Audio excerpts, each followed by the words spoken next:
Welcome back to mom of Praneeth lifestyle channel. எல்லோரும் நல்லா இருக்கீங்கன்னு நம்புகிறேன்.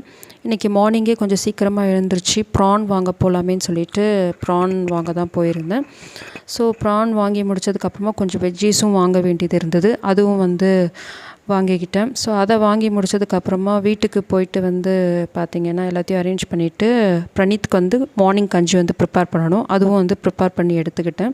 ஸோ ஆக்சுவலாக இந்த கன்சிஸ்டன்சியில் தான் அவனுக்கு ப்ரிப்பேர் பண்ணுவேன். இதை கொஞ்சம் ஆற விட்டோன்னா இன்னும் நல்லா கட்டியாயிடும். இதில் கொஞ்சம் கீ ஆட் பண்ணிக்கணும். ஸோ அதை அவனுக்கு ஊட்டி முடித்த பிறகு நானும் குளித்து ரெஃப்ரெஷ்லாம் ஆகிட்டேன். ஸோ நெக்ஸ்ட் குக்கிங் ஒர்க் தான் ஸ்டார்ட் பண்ணணும். இன்றைக்கி கொஞ்சம் ஸ்பெஷலான லன்ச் தான். ஸோ இன்றைக்கி ஒரு ரெசிப்பியும் இதில் நான் ஷேர் பண்ண போகிறேன். வீடியோ ஃபுல்லாக பாருங்கள். ஸோ குளித்து முடித்ததுக்கப்புறமா குக்கிங் ஒர்க் தான் ஸ்டார்ட் பண்ணுறேன். ஸோ இன்றைக்கி லக்கீலி எனக்கு ஸ்மால் ப்ரான் கிடச்சிது. ஸோ அது ஃபுல்லாகவே நான் வாங்கிட்டேன். ஸோ இது பார்த்திங்கன்னா இந்த ப்ரான் ரெசிபி நான் அட்டாச் பண்ணுறேன் இந்த வீடியோவில் பாருங்கள் இது ஃபுல்லாக.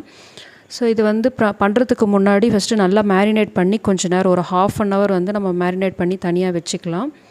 ஸோ இது மேரினேட் பண்ணி நம்ம வைக்கிற அந்த கேப்பில் பார்த்திங்கன்னா அதர் குக்கிங் ஒர்க்ஸ்லாம் நம்ம ஸ்டார்ட் பண்ணிக்கலாம். ஸோ இன்றைக்கி பார்த்திங்கன்னா சாம்பார் தான் நான் செய்ய போகிறேன். நிறைய அவரைக்காய் போட்டு சாம்பார் தான். ஸோ அதுக்கு வெஜ்ஜீஸ்லாம் கட் பண்ணி எடுத்துக்கிட்டேன். ஒவ்வொருத்தவங்க ஒரு மெத்தடில் செய்வீங்க. ஸோ நான் எப்படி செய்கிறேன்னு பார்த்திங்கன்னா எல்லா வெஜ்ஜீஸும் கட் பண்ணி பருப்போடவே சேர்த்து குக்கரில் வேக வச்சு எடுத்துப்பேன் சாம்பார். ஸோ சில பேர் பார்த்திங்கன்னா பருப்பு தனியாக வெஜ்ஜீஸ் தனியாக தாளித்து அதுக்கப்புறம் பருப்போடு சேர்த்து கொதிக்க வைப்பீங்க. ஸோ நான் இந்த மெத்தட் தான் யூஸ்வலி ஃபாலோ பண்ணுவேன். இந்த மாதிரி பண்ணும்போது எனக்கு நல்ல டேஸ்ட்டு கிடைக்கும். நிறைய வாட்டி என்னோடய ஹஸ்பண்ட் சொல்லியிருக்காரு, நான் வைக்கிற சாம்பார் ரொம்ப நல்லாயிருக்கும் அப்படின்னு சொல்லுவார். ஸோ இப்போ பார்த்திங்கன்னா ப்ரான் ரெசிபி பார்க்கலாம். ஒரு பேனில் 2 ஸ்பூன் நல்லெண்ணெய் விட்டுக்கோங்க. கொஞ்சம் ஹீட் ஆனதுக்கப்புறமா 1 ஸ்பூன் கடுகு நம்ம ஆட் பண்ணிக்கலாம். அதுக்கப்புறம் ஒரு கை கொத்து கருவேப்பிலை, ஒரு மீடியம் சைஸ் வெங்காயம் பொடியாக, அதுக்கப்புறம் ஒரு பச்சை மிளகா ஆட் பண்ணிக்கிட்டேன். உங்கள் காரத்துக்கு ஏற்றப்பறம் நீங்கள் ஆட் பண்ணிக்கோங்க. அதுக்கப்புறம் 2 மீடியம் சைஸ் தக்காளி 1 பாதியாக மிக்சியில் அரைச்சி அதையும் நான் இதில் சேர்த்துக்கிட்டேன்.